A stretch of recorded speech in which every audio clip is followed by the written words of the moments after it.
നമുക്ക് ഈ കഴിഞ്ഞ ദിവസം ഹേമ കമ്മിറ്റി റിപ്പോർട്ട് പുറത്തു വന്നതിൽ വിവരാവകാശ കമ്മീഷന്റെ ഭാഗത്തു നിന്ന് ഉണ്ടായ സമ്മർദ്ദമാണോ, അല്ലെങ്കിൽ മാധ്യമങ്ങളും ജനങ്ങളും ഒരുപോലെ ഇതിൽ പുറകിൽ നിന്നു എന്ന് സർക്കാരിന് തോന്നിയത് കൊണ്ടുമാണോ? എന്താണ് സാർ ഈ റിപ്പോർട്ട് വൈകിയതിന് പിന്നിലും ഇന്നലെ പുറത്തു വന്നതിലും ഉണ്ടായ ഒരു രാഷ്ട്രീയത്തെക്കുറിച്ച് താങ്കൾക്ക് പറയാൻ? ഇതിലെ നിങ്ങൾ ഇന്ന് ഈ മാധ്യമങ്ങളെ എല്ലാവരും വളരെ കൊട്ടിഘോഷിക്കുന്നുണ്ട്. ഹേമ കമ്മിറ്റി റിപ്പോർട്ട് കണ്ടിട്ട് ജനങ്ങൾ ഞെട്ടി, അങ്ങനെയാണ് ഇങ്ങനെയാണ്.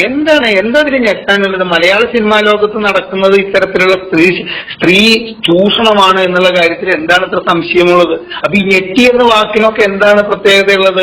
മലയാള സിനിമ രംഗത്തേക്ക് കടന്നു വരുന്ന ഓരോ സ്ത്രീകളും ഏതെങ്കിലും നിലയ്ക്ക് ലൈംഗിക ചൂഷണത്തിന് വിധേയമാവുന്നുണ്ട് എന്നുള്ളത് അറിയാത്തവരാരാണത്? അപ്പൊ ഞെട്ടിയിട്ടുള്ളത് കേരളത്തിലെ ജനങ്ങളോ അല്ലെങ്കിൽ മലയാള സിനിമയെ കുറിച്ച് അറിയുന്നവരോ അല്ല, ഈ മാധ്യമങ്ങളും അതുപോലെ തന്നെ ഒരു പക്ഷെ കോടതിയും ഞെട്ടിയിട്ടുണ്ടാവും ഈ വിവരം കണ്ട്. ഈ ഹേമ കമ്മിറ്റി ഈ ഇവരിൽ നിന്നൊക്കെ മൊഴിയെടുത്തപ്പോൾ ഞെട്ടിയിട്ടുണ്ടാവും. അല്ലാതെ സാധാരണക്കാരായ ജനങ്ങൾക്ക് ഒരു ഞെട്ടലുമില്ല. ഒരു പുരുഷാധിപത്യത്തിന്റെ മേഖലയാണ് മലയാള സിനിമാ ലോകം എന്നുള്ളത് നമുക്ക് ഒരു നടി ആക്രമിക്കപ്പെട്ട് കഴിഞ്ഞിട്ടുള്ളതിനെ കുറിച്ചിട്ട് അറിയില്ലേ? ആ നടിയുടെ കേസ് നീട്ടിക്കൊണ്ടുപോകുന്ന ശൈലിയെ കുറിച്ച് നമുക്കറിയില്ല. ഇവിടെ ഒരു ആണാധിപത്യം നിലനിൽക്കുന്നു ഈ മേഖലയിൽ എന്നുള്ളത്. പിന്നെ താങ്കളുടെ ചോദ്യത്തിനെ സംബന്ധിച്ചിടത്തോളം വിവരാവകാശ കമ്മീഷനിലെ കൂടുതൽ സമ്മർദ്ദങ്ങളൊന്നും ഈ കാര്യത്തിൽ ഉണ്ടായി എന്നും എനിക്ക് വിശ്വാസമില്ല.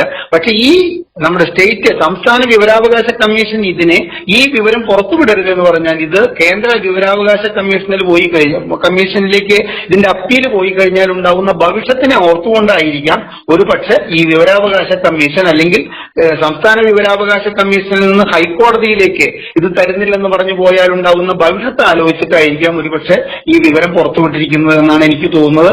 ഇതിലെ എന്തുകൊണ്ട് ഈ ഇത്രയും കാലം 4.5 വർഷത്തോളം 1,32,00,000 രൂപയാണ് അയ്യപ്പദാസ് ഇതിന്റെ ഈ ഹേമ കമ്മിറ്റി റിപ്പോർട്ട് തയ്യാറാക്കാൻ വേണ്ടിയിട്ടുള്ള ചെലവ്. അത് ഒരു രാഷ്ട്രീയക്കാരന് പോക്കറ്റിൽ നിന്ന് എടുത്ത പൈസയല്ല, നമ്മുടെ നികുതി പണം കൊണ്ടാണ് ഈ ഹേമ കമ്മിറ്റി റിപ്പോർട്ട് നടത്തപ്പെട്ടതെങ്കിൽ ആ ഹേമ കമ്മിറ്റി റിപ്പോർട്ട് സമർപ്പിച്ചു കഴിഞ്ഞാൽ അത് അറിയാൻ നികുതിദായകർക്ക് അവകാശമില്ല എന്ന് പറഞ്ഞിട്ട് ഇത് കൊടുക്കരുത് എന്ന് പറഞ്ഞിട്ട് ഇത്രയും കാലം സമ്മർദ്ദത്തിലാക്കിയിട്ടുള്ളത് ഒരു സംശയവുമില്ല നിലവിലെ സംസ്ഥാന സർക്കാരാണ് എന്നുള്ള കാര്യത്തിൽ സംശയമില്ല.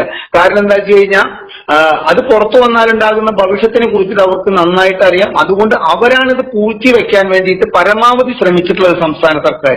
പക്ഷെ വലിയൊരു ചോദ്യമാണ് ജനങ്ങൾക്ക് ചോദിക്കാനുള്ളത്. ഇത്രയും അപകടകരമായിട്ടുള്ള ഈ ഒരു മേഖലയിൽ അപകടകരമായ ഒരു ജീവിതം സ്ത്രീകൾക്ക് നയിക്കേണ്ടി വന്നിട്ടുള്ള ഒരു സാഹചര്യത്തിന് ഇത്തരത്തിലൊരു റിപ്പോർട്ട് കിട്ടിയിട്ട് ഇവർ എന്താണ് അതിന്റെ മുകളിൽ അടയിരുന്നത്? എന്തുകൊണ്ട് ഇതിന് നടപടി എടുത്തിട്ടില്ല? എന്തുകൊണ്ടൊരു കേസ്, ഒരു FIR ഇട്ടുകൊണ്ട് ഒരു കേസന്വേഷണത്തിന് വേണ്ടിയിട്ട് തയ്യാറായിട്ടില്ല എന്നുള്ള ചോദ്യത്തിന് ഉത്തരം പറയാൻ ഈ സംസ്ഥാന സർക്കാർ ബാധ്യസ്ഥരാണ് എന്നാണ് പറയാനുള്ളത്. പക്ഷെ അതേ സമയത്ത് ഒരു സാമൂഹ്യ നിരീക്ഷകൻ എന്ന നിലയ്ക്ക് എനിക്ക് പറയാനുള്ളത്, ഈ സ്ത്രീകൾ ചൂഷണം ചെയ്യപ്പെടാത്ത മേഖല ഏതാണ് അയ്യപ്പദാസ് നമ്മുടെ നാട്ടിലുള്ളത്? സ്ത്രീകൾ ഒരു ചൂഷണ വസ്തുവായിട്ട് നമ്മുടെ കേരളത്തിലെ മാറിയില്ലേ? സ്ത്രീ സംരക്ഷണ നവോത്ഥാന സ്ത്രീ സംരക്ഷണം അതിൽ കെട്ടാൻ വേണ്ടി 50 കോടി രൂപ ചെലവാക്കിയ ഒരു സംസ്ഥാന സർക്കാർ ഭരിക്കുന്ന ഒരു കേരളത്തിലത്തെ ഇത്തരത്തിലൊരു ദുരവസ്ഥയെ കുറിച്ചിട്ട് നമ്മളൊന്ന് ആലോചിച്ചു നോക്കണം. എല്ലാ മേഖലയിലും, ഇപ്പൊ രാഷ്ട്രീയ മേഖലയിലെ നീല ലോഹിദാസ് നാടാർ എന്ന് പറയുന്ന ഒരു രാഷ്ട്രീയക്കാരൻ ഒരു മന്ത്രിയായിരിക്കുമ്പോൾ പാവപ്പെട്ട ഒരു IAS ഓഫീസറോട് എനിക്ക് അങ്ങേയറ്റം കൊതിയാവുന്നു എന്ന് പറഞ്ഞത് നമ്മുടെ സാക്ഷര കേരളത്തിലാണ് എന്നുള്ളത് മനസ്സിലാക്കണം. അതുമാതിരി തന്നെ ജോസ് തെറ്റയി എന്ന് പറയുന്ന മുൻ മന്ത്രിയുടെ ലൈംഗിക കേളികള് നമ്മൾ TV-യിൽ കണ്ടിട്ട് നമുക്ക് മലയാളികൾക്ക് ലജ്ജിക്കാനല്ലേ തരമുണ്ടായുള്ളൂ. AK ശശീന്ദ്രൻ ഒരു സ്ത്രീയോട്, ഒരു മാധ്യമപ്രവർത്തകയോട്, കേസ് പിൻവലിക്കപ്പെട്ടത് വേറെ കാര്യമാണെങ്കിലും എത്ര മോശമായിട്ടാണ് ഈ ഒരു 70 വയസ്സായ വൃദ്ധൻ തന്റെ മകളുടെ മകളാവാൻ പ്രായമുള്ള ഒരു പെൺകുട്ടിയോട് സംസാരിക്കുന്നത് നമ്മൾ കേട്ടത്. ഗണേഷ് കുമാറിന്റെ ചരിത്രം എടുത്തു കഴിഞ്ഞാലും ഇത്തരത്തിലുള്ള സ്ത്രീ ചൂഷണത്തിന്റെ കഥകളുടെ പിന്നാമ്പുറത്ത് അദ്ദേഹത്തിന്റെയും പേരുകൾ കേൾക്കുന്നില്ലേ? അപ്പൊ എല്ലാ മേഖലയിലും സ്വകാര്യ ആശുപത്രികളിലെ പാവപ്പെട്ട നേഴ്സുമാരെ ഇത്തരത്തിലുള്ള ചൂഷണത്തിനെതിരെ ഇരയാവുന്നില്ലേ?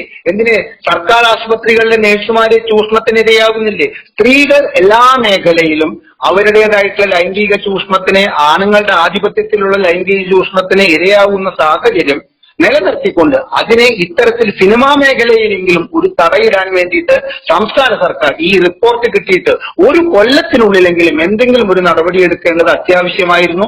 അതെടുക്കാത്ത സംസ്ഥാന സർക്കാരിന്റെ നടപടി അങ്ങേയറ്റം അപലപനീയമായി പോയി.